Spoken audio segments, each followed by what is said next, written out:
আপনাদের এলাকায় উপহার দিয়েছে ক্ষমতা দেওয়ার জন্য এবং সঙ্গে সঙ্গে আপনাদের কিছু দায়িত্ব দেওয়ার জন্য। আমি জানি যেখানে তারা এই কথা বলতেছি, দুঃখের বিষয় ওই মাশাআল্লাহ মাশাআল্লাহ আলহামদুলিল্লাহ আপনাদের ভোট আত্মীয় স্বজন বিভিন্ন জায়গায় আছে, চুনারঘাটে আছে, ছাতিয়ানি আছে, জগদীশপুরে আছে, বড়া ইউনিয়নে আছেন, বিভিন্ন জায়গা আপনারা জানেন, আমিও জানি। দীর্ঘদিন জন্মের পর থেকে আপনাদের সঙ্গে একটা সম্পর্ক রয়ে গেছে আমাদের পরিবারের।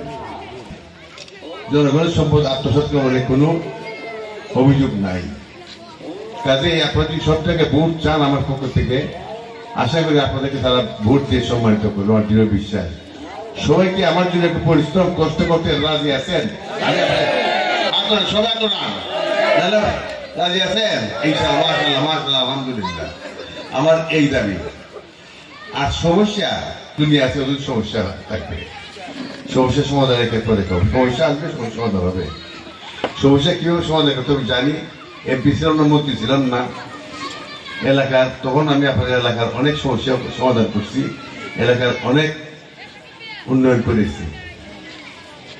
বলছিলাম আমি ইলেকশন যাচ্ছি না, নেহাইতে এলাকা অবহেলিত বঞ্চিত, এখন না 30-35 বছর যাবৎ রাজনীতি করি, যতদিন যাবৎ আপনারা আমাকে সবাই সমর্থন দেন, বিশেষ করে এই অঞ্চলে। এবার আমি আপনাদের থেকে ঋণ মুক্ত হইতে চাই, এই জন্য আমি সুযোগ খুঁজে পাইছি। আমাকে কি সুযোগ দিবেন শেষ বয়সে ঋণ মুক্ত হয়ে দুনিয়া থেকে বিদায় নেওয়ার জন্য রাজি আছেন? আলহামদুলিল্লাহ। আমি বক্তব্য বেশি দিব না, তো একটা বলি, দেখেন মানুষ আমরা এলাকা একটা পরিবারের মধ্যে 2-4 জন ভাই থাকে, ঝগড়া হয়, ফসলের ভুল বুঝাবুঝি হয়,